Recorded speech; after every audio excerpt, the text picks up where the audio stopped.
Hey guys, I'm Dave and I'm really excited to show you this. This is the Ultimaker 2 Plus and it is of course a 3D printer. Now Ultimaker have been around for quite a while. I think that their first ever version of this was made out of wood and stuff like that. It was pretty cool. And now they've got these.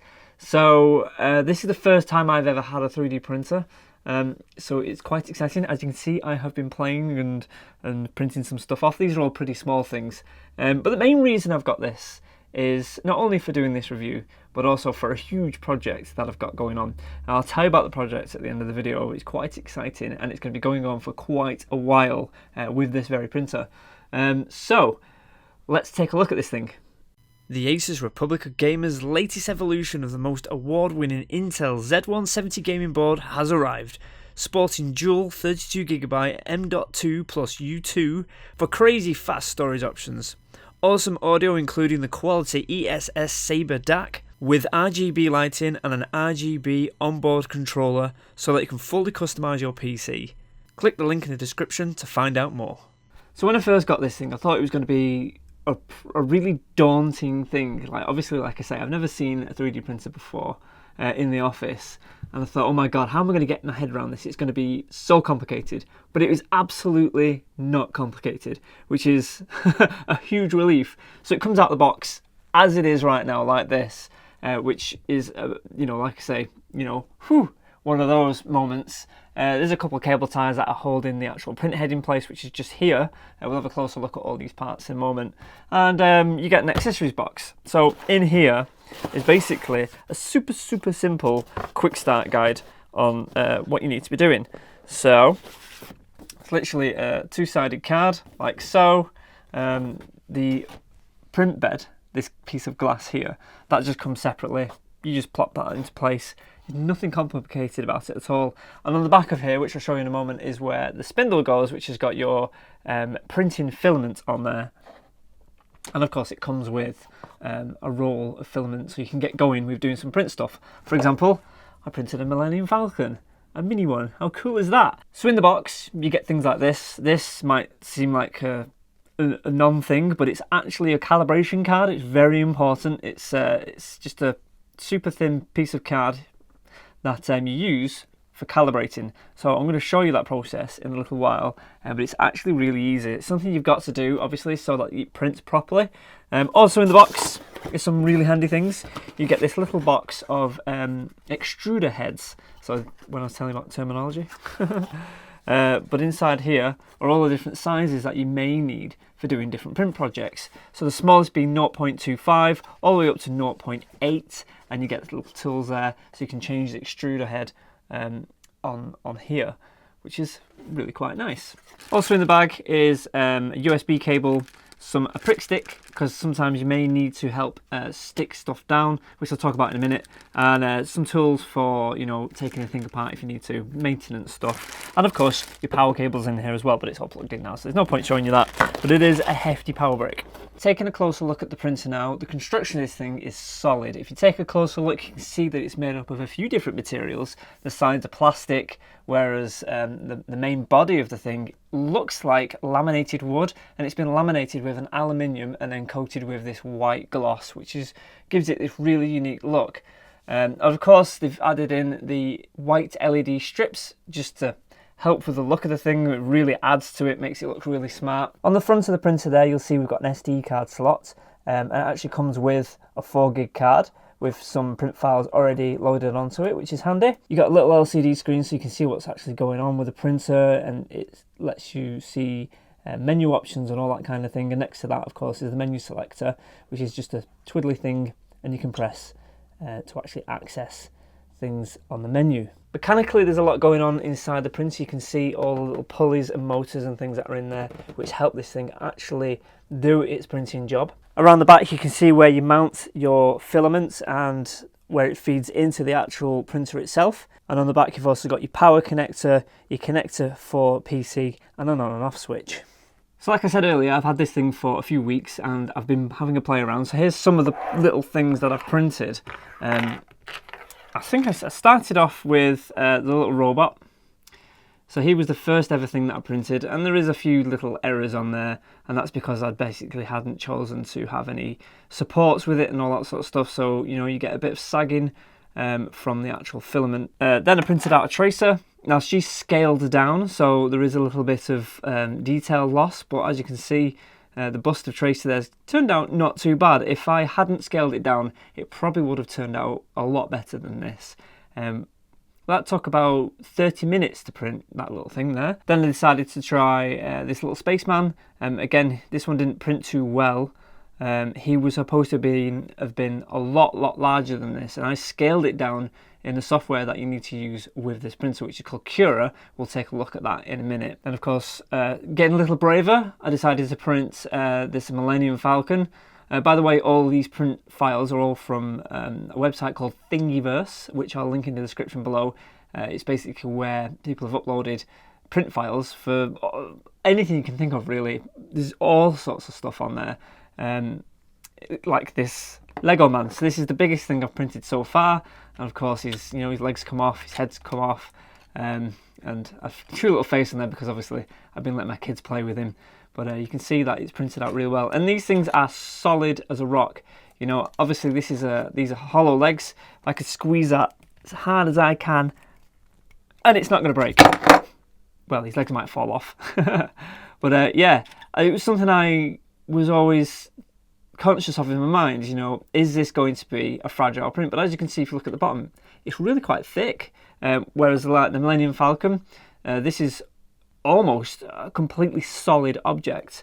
But you know, you can choose all that sort of stuff with the software on how thick you're going to print your walls. It also affects how long it's going to print and all that sort of stuff.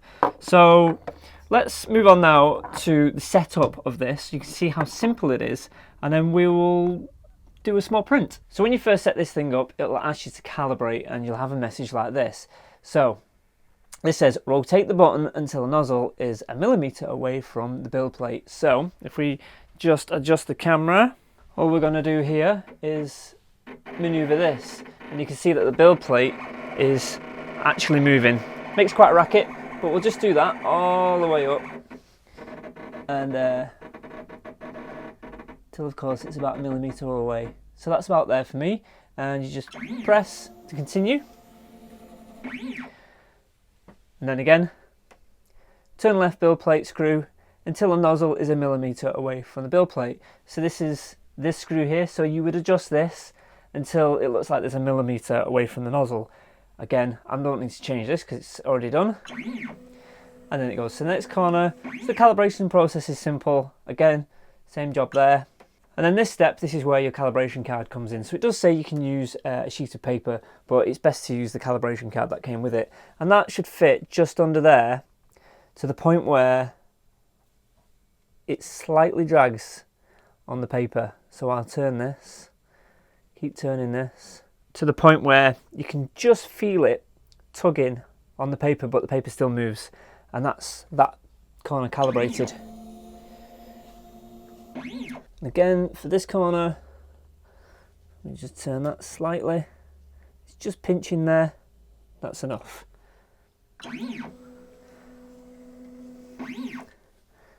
Check it again. That seems fine.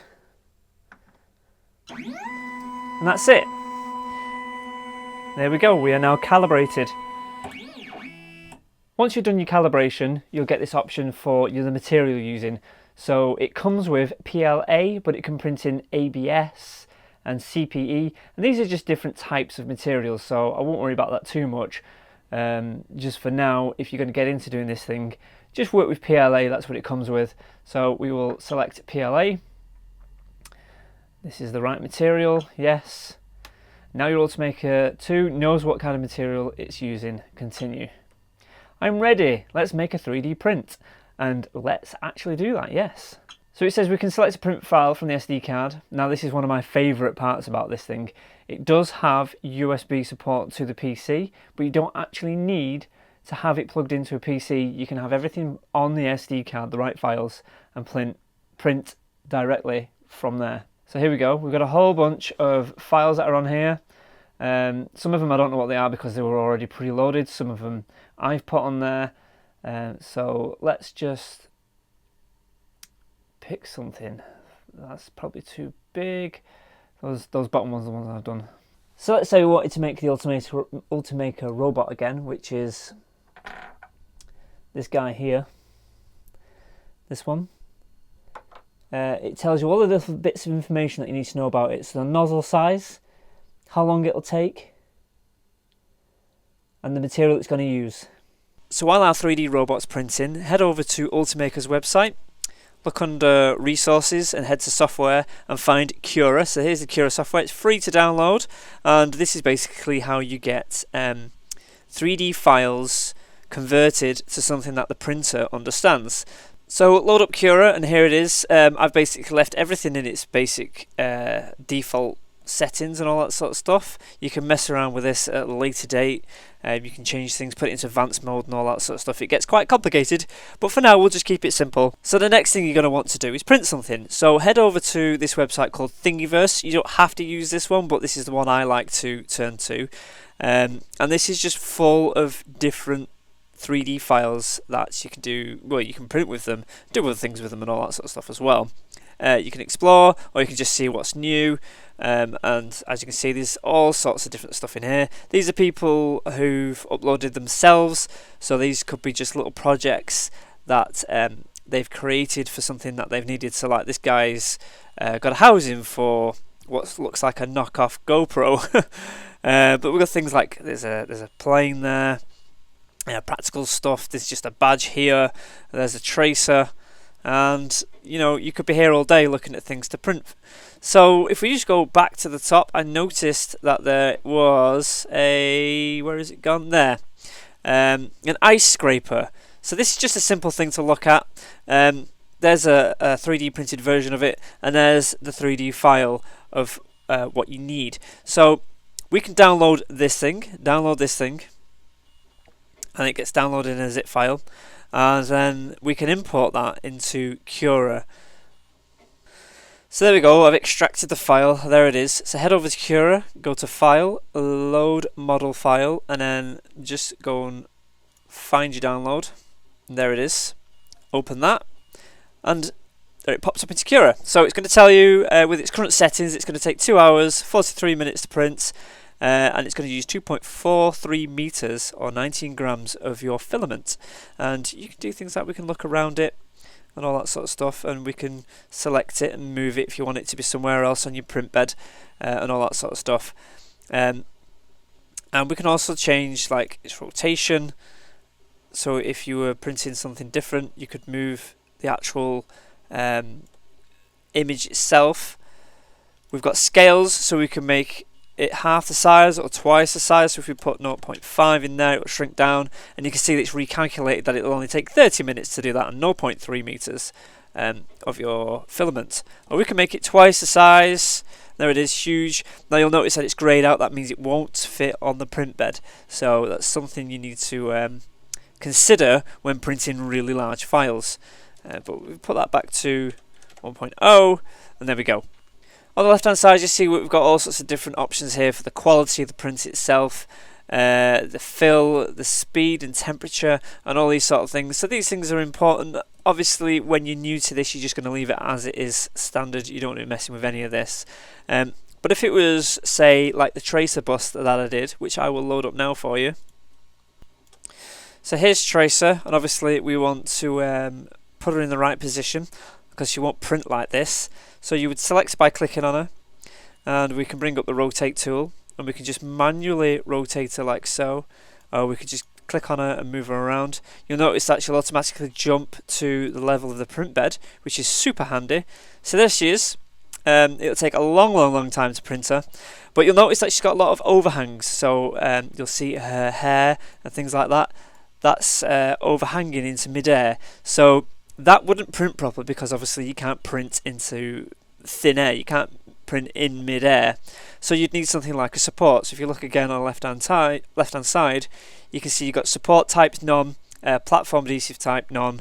So if we go to touching the build plate, it'll add in supports that are going to be overhanging the build plate, or we want to everywhere, because obviously her hair isn't going to be below the build plate, it's going to be below her shoulder, so it will add in support so that it can print her hair properly, which doesn't show you in the preview like this, but it shows you in a different view, which I'll show you in a second once it's finished calculating.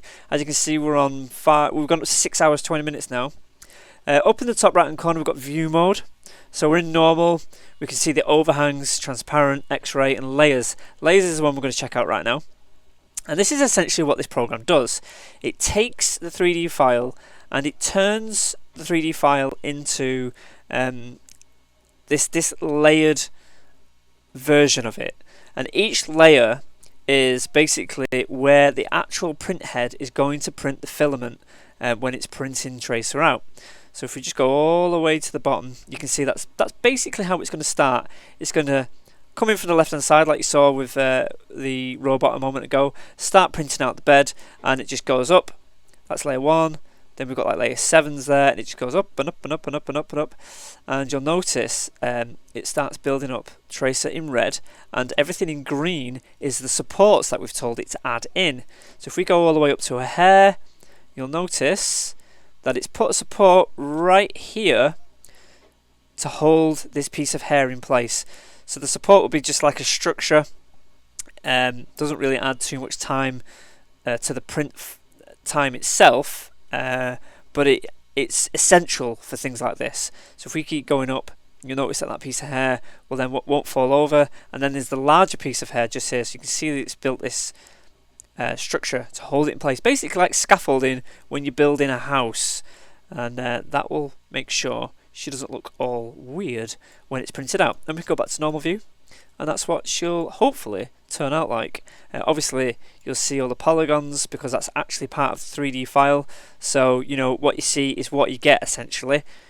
Super simple, super handy. When you're ready, you can just go to File, Save as G-code, because it's the G-code that the printer understands, and then you can put that onto the SD card, put it into the printer, and just select Print, and off it goes. Okay, so our little robot man is now printed, so you can literally just pop him off the print bed. A little bit of force is needed, and there he is.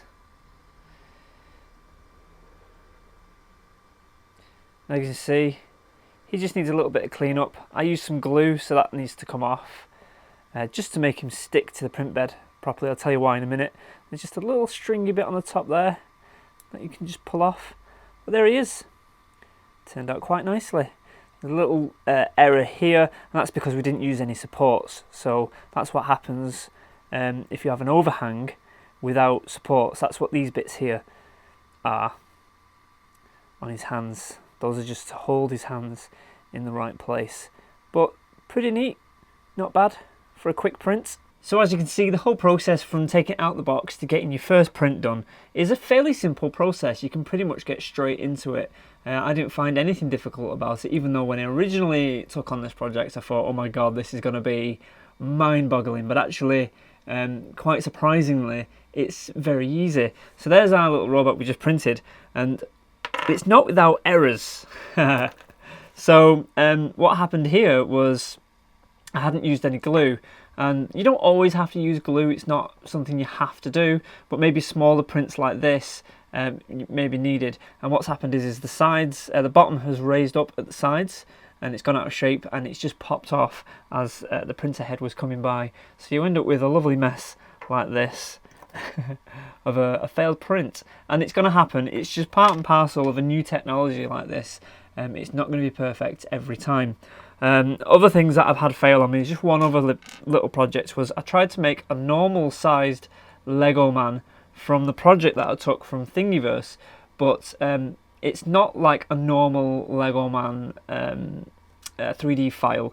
So what happened was it was a lot larger, even larger than this one in fact, and I had scaled it down in the Cura program, which basically sent everything out of whack, and this print is basically it's lost its detail, it's lost its quality because I've scaled it down from something large. And the same thing can be said for the tracer head.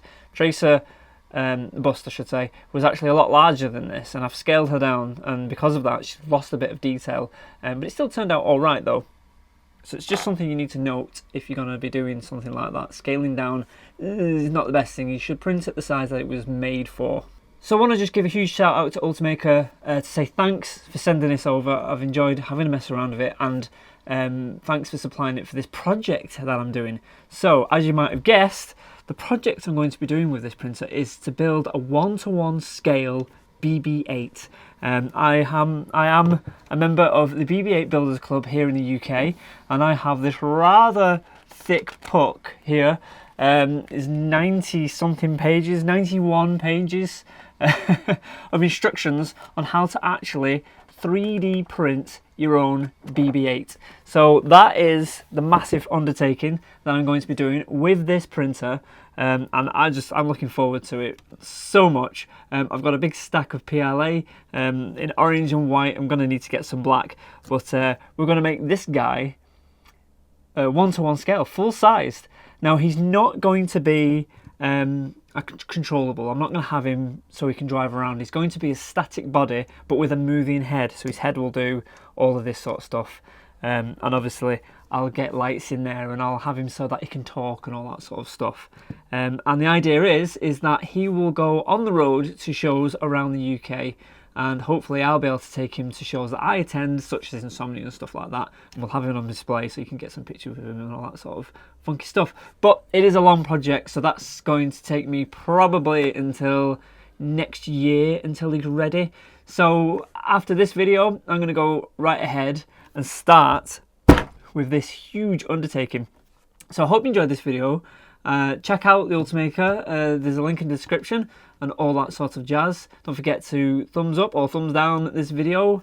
Got any comments, comment below and I'll try my best to answer them. And don't forget to subscribe for more content like this. I'll catch you next time. Bye.